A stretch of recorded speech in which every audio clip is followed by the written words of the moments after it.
بسم اللہ الرحمن الرحیم۔ السلام علیکم ورحمۃ اللہ وبرکاتہ۔ حاضرین و سامعات، آج کا میرا ٹاپک چوری سے توبہ۔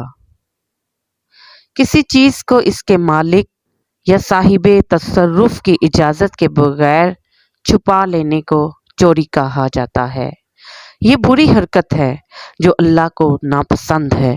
چوری کے گناہ اور جرم ہونے کی وجہ یہ ہے کہ چور دوسرے کے مال کو اس کی اجازت کے بغیر چھپکے سے اپنے تصرف میں لے آتا ہے۔ تصرف میں سے مراد ہے کہ اپنے استعمال میں یا خرچ میں لے آتا ہے۔ دوسرے لفظوں میں اس کا مطلب یہ ہے کہ ایک شخص اپنی جائز محنت سے کما کر جو حاصل کرتا ہے، دوسرا کسی جائز محنت کے بغیر بلا وجہ اس پر قبضہ کر کے پہلے کی محنت کو اکارت کر دیتا ہے، مطلب ضائع کر دیتا ہے۔ اگر اس کی روک تھام نہ کی جائے تو کسی کو اپنی محنت کا پھل نہ ملے۔ اس کے علاوہ اس ایک برائی میں بہت سی دوسری برائیاں بھی شامل ہیں۔ بلا وجہ دوسرے کے گھر میں داخل ہونا اور اس کی ملکیت کا جائزہ لینا چور کے اندر کی خباثت کو، گندگی کو ظاہر کرتا ہے۔ اس لیے چوری بہت ہی برا فعل ہے۔ حضرت عبادہ بن صامت رضی اللہ تعالیٰ عنہ سے مروی ہے کہ ایک دفعہ ہم لوگ آن حضرت صلی اللہ علیہ وآلہ وسلم کے پاس بیٹھے تھے۔ آپ صلی اللہ علیہ وآلہ وسلم نے فرمایا، ہم سے عہد کرو کہ تم شرک، چوری اور بدکاری نہ کرو گے۔ پھر آیت پڑھی، جو کوئی یہ عہد پورا کرے گا تو اس کی مزدوری خدا کے ذمہ ہے، اور جو ان میں سے کسی ایک کا مرتکب ہوا اور اس کی سزا اس کو دے دی گئی تو اس کے اس گناہ کا کفارہ ہوگا، اور اگر کسی نے ان میں سے کسی ایک کا ارتکاب کیا اور خدا نے اس کو چھپا دیا تو اس کی بخشش خدا کے ہاتھ میں ہے، چاہے معاف کرے چاہے سزا دے۔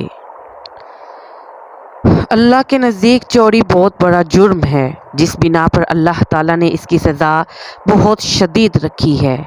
ارشاد باری تعالیٰ ہے، وَالسَّارِقُ وَالسَّارِقَاتُ فَاقْطَعُوا أَيْدِيَهُمَا جَزَاءً بِمَا كَسَبَا نَكَالًا مِّنَ اللَّهِ۔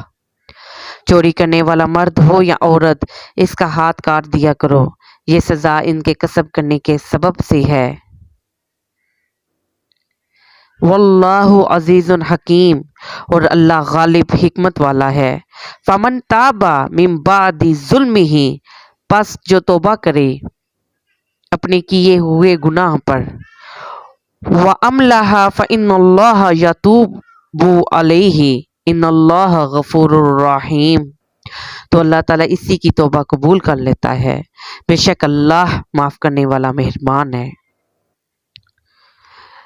ناظرین و سامعات، ایک حدیث میں ہے کہ ایک چور حضور صلی اللہ علیہ وآلہ وسلم کے سامنے لایا گیا جس نے چوری کی تھی، تو آپ صلی اللہ علیہ وآلہ وسلم نے فرمایا، کیا تم نے چوری کی ہے؟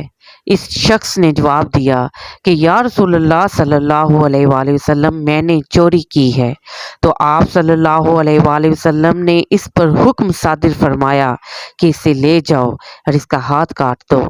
جب ہاتھ کٹ گیا تو آپ صلی اللہ علیہ وآلہ وسلم کے پاس آیا تو آپ صلی اللہ علیہ وآلہ وسلم نے فرمایا کہ توبہ کرو۔ اس شخص نے توبہ کی تو آپ صلی اللہ علیہ وآلہ وسلم نے فرمایا کہ تمہاری توبہ اللہ کے ہاں قبول ہوئی۔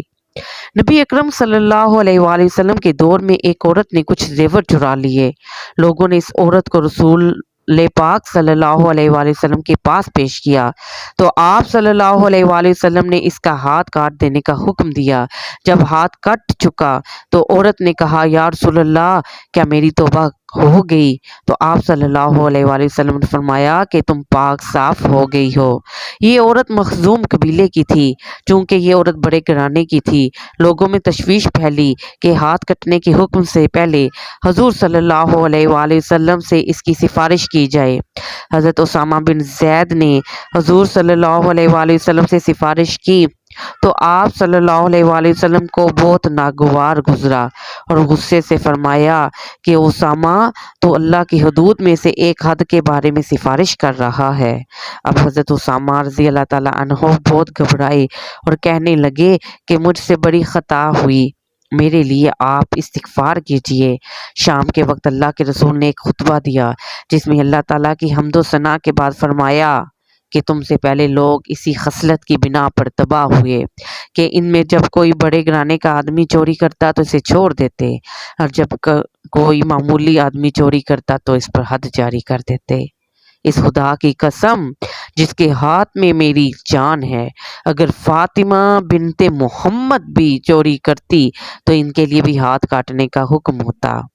بسا اوقات لوگوں سے ایسا بھی ہو جاتا ہے کہ چھوٹی چھوٹی چیزیں چرا لیتے ہیں اور وہ پکڑے بھی نہیں جاتے، جیسے اسکول میں کوئی طالب علم کسی دوسرے طالب علم کی کوئی چیز چرا لے، یا دفتر سے کوئی شخص کوئی چیز چرا کر گھر لے آئے، یا کسی کارخانے سے کوئی مزدور کوئی چیز چوری کر لے، تو ان سب صورتوں میں آئندہ چوری سے توبہ کر لینی چاہیے اور سابقہ فعل کی اللہ سے معافی مانگنی چاہیے۔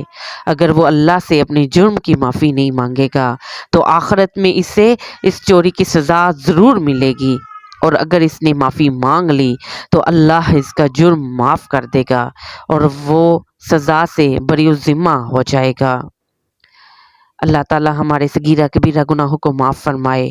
وآخر دعوانا ان الحمد للہ رب العالمین۔ آپ کی سماعتوں کا بہت شکریہ۔